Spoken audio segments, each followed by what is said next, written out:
Assalamualaikum warahmatullahi wabarakatuh. Perkenalkan, nama saya Lukmanul Hakim. Saya dari kelas 08 TPLP 013 dengan NIM 2110114000922. Video ini dibuat untuk memenuhi tugas mata kuliah interaksi manusia dengan komputer yang diampu oleh Bu Intan Kumalasari Eskom Mkom. Video saya berjudul tentang groupware. Nah, kali ini saya akan membahas tentang analisis masalah kolaborasi di PT Sinergi Digital. PT Sinergi Digital menghadapi tantangan kolaborasi yang cukup kompleks karena tim mereka tersebar di kota besar, yaitu ada Jakarta, Bandung, dan Surabaya. Dalam organisasi yang bersifat multi-location seperti ini, tantangan komunikasi dan koordinasi adalah hal yang tidak bisa dihindari. Beberapa masalah utama yang dihadapi antara lain. Nah, yang pertama itu ada komunikasi yang tidak efisien, kedua itu ada manajemen dokumen tidak terpusat, yang ketiga itu ada koordinasi rapat yang rumit, dan yang keempat itu ada kurangnya transparansi progres proyek. Nah, kalau komunikasi tidak efisien itu menggunakan email sebagai alat komunikasi utama membuat informasi mudah tertumpuk, terlambat dibaca, dan sering menyebabkan miskomunikasi. Tidak adanya sistem komunikasi instan membuat respon menjadi lambat sehingga memperlambat pengambilan keputusan. Nah, yang kedua itu ada manajemen dokumen tidak terpusat. Nah, di sini dokumen proyek tersimpan di berbagai tempat, itu adalah laptop pribadi, server lokal, bahkan flash disk. Hal ini membuat pencarian versi terbaru sulit, sering terjadi duplikasi dokumen. Tidak ada sistem kontrol versi yang terintegrasi sehingga anggota tim bisa saja bekerja dengan file yang versi lama. Nah, yang ketiga ini ada koordinasi rapat, rumit menjadwalkan rapat lintas kota dan zona waktu, membutuhkan banyak pertukaran pesan hanya untuk menentukan waktu yang cocok bagi semua pihak. Sering terjadinya keterlambatan atau rapat diundur karena tidak adanya sistem kalender bersama yang dapat diakses semua anggota. Yang keempatnya ada kurangnya transparansi progres proyek, yaitu manajer proyek tidak memiliki visibilitas langsung atas progres harian anggota tim. Akibatnya sering terjadinya keterlambatan yang harus baru disadari saat mendekati deadline. Nah, tidak ada sistem pelaporan otomatis atau dashboard untuk memantau pekerjaan setiap individu atau divisi. Nah, yang kedua itu ada fitur grup yang direkomendasikan, yaitu ada komunikasi terpadu, kolaborasi dokumen real time, teks dan project management, ada kalender dan penjadwalan, yang terakhir ada integrasi dan otomatis. Kalau komunikasi terpadu itu ada chat instan, panggilan suara, dan video call. Nah, fitur channel atau topik diskusi agar pembicaraan bisa difokuskan sesuai proyek atau divisi. Kalau kolaborasi dokumen atau real time, dokumen dapat dibuat atau diedit dan dikomentari secara bersamaan. Versi dokumen dapat disimpan otomatis dengan jejak perubahan atau version history. Text Manager, Text dan Project Management. Setiap proyek memiliki daftar tugas atau text list. Tugas memiliki status atau belum mulai, dalam proses, dan selesai. Di sini ada kalender dan penjadwalan. Integrasi dengan kalender anggota untuk menentukan waktu rapat yang optimal. Pengingat otomatis sebelum rapat dimulai. Kemampuan membuat ruang rapat virtual dengan tautan yang otomatis dibagikan. Dan terakhir itu ada integrasi dan otomatis, terhubung dengan alat lain seperti email, spreadsheet, atau sistem internal perusahaan. Otomatis notifikasi misalnya jika ada dokumen baru atau tugas sudah mendekati deadline. Nah, di sini ada contoh-contoh platform groupware dan evaluasinya. Contohnya itu ada Microsoft Teams, Google Workspace, Slack atau Asana Integration, Zoho Project atau Monday.com.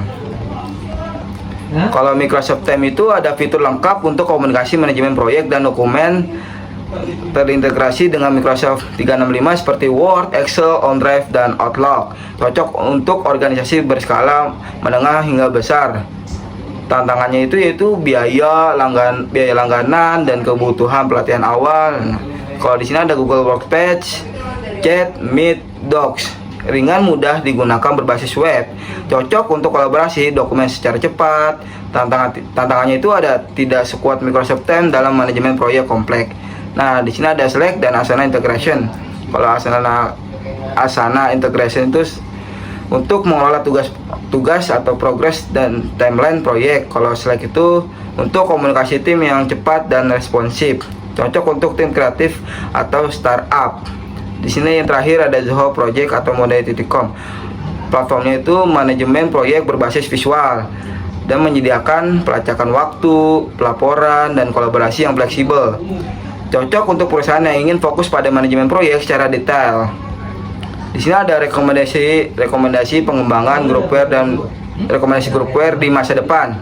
Itu ada antarmuka yang lebih natural atau natural user interface, ada pemanfaatan AI, ruang kolaborasi virtual, ada kolaborasi multibahasa dan global. Kalau antarmuka yang lebih natural atau natural user interface, perintah suara, menulis pesan, pencari file, atau menjadwalkan rapat. Gesture based interaction untuk perangkat mobile atau R. Nah, kalau pemanfaatan AI itu asisten virtual yang dapat menjawab pertanyaan tim, memberikan ringkasan dokumen, hingga menyarankan siapa yang harus diberi tugas berdasarkan beban kerja.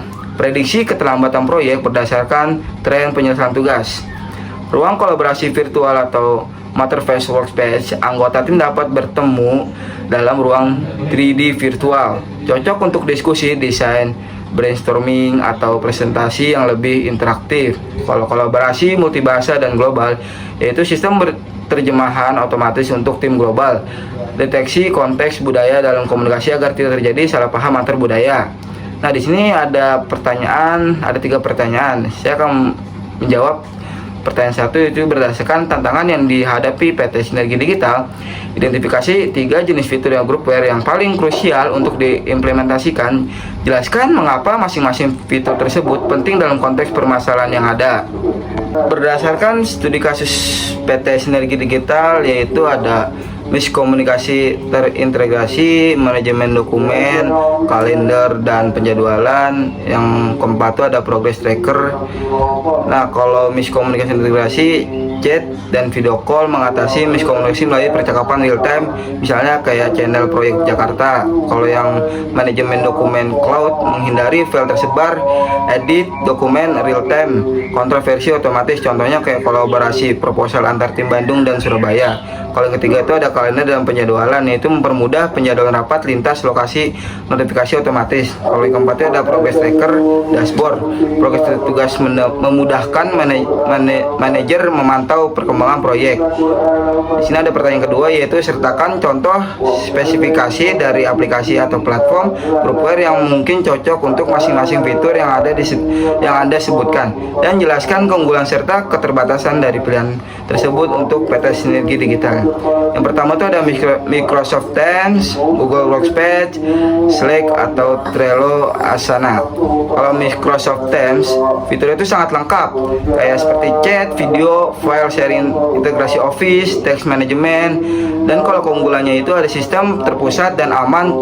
Kalau kekurangannya itu keterbatasan biaya langganan dan kebutuhan pelatihan. Kalau Google Workspace, kurangnya itu ringan. Kalau Google Workspace ringan dan berbasis cloud, cocok untuk kolaborasi dokumen cepat. Kurang lengkap untuk manajemen proyek kompleks. Kalau Slack atau Trello Asana untuk komunikasi cepat, Trello Asana untuk tugas. Kurangnya itu cocok untuk tim kreatif tapi kurang terintegrasi atau terpenuhi. Nah, di sini ada pertanyaan ketiga, yaitu sebagai seorang calon sarjana yang akan menjadi bagian dari inovator di masa depan, analisis dan jelaskan secara singkat bagaimana pergeseran paradigma interaksi telah terjadi dari era Command Line Interface atau CLI menuju Graphical User Interface GUI, lalu ke Natural User Interface NUA, dan seterusnya. Menurut Anda, faktor-faktor apa atau faktor kunci apa saja yang mendorong percepatnya evaluasi ini? Misalnya kemajuan perangkat keras, kebutuhan pengguna, atau inovasi software. Nah, di sini ada perubahannya, yaitu antarmuka dari CLI menuju GUI, terus menuju lagi ke NUI, mendorong efisiensi kerja dan adopsi teknologi CLI. CLI itu membutuhkan hafalan dan ketelitian, kalau GUI itu mempermudah navigasi, N2 itu antar muka alami seperti suara dan sentuhan. Contoh itu Siri atau Google Assistant. Nah, manfaatnya itu ada kolaborasi yang lebih mudah, produktivitas meningkat, mempermudah kerja jarak jauh, adaptasi lebih cepat terhadap teknologi AI dan otomatis kerja. Oke, cukup sekian, kurang lebihnya mohon maaf. Wabillahi taufiq walhidayah. Wassalamualaikum warahmatullahi wabarakatuh.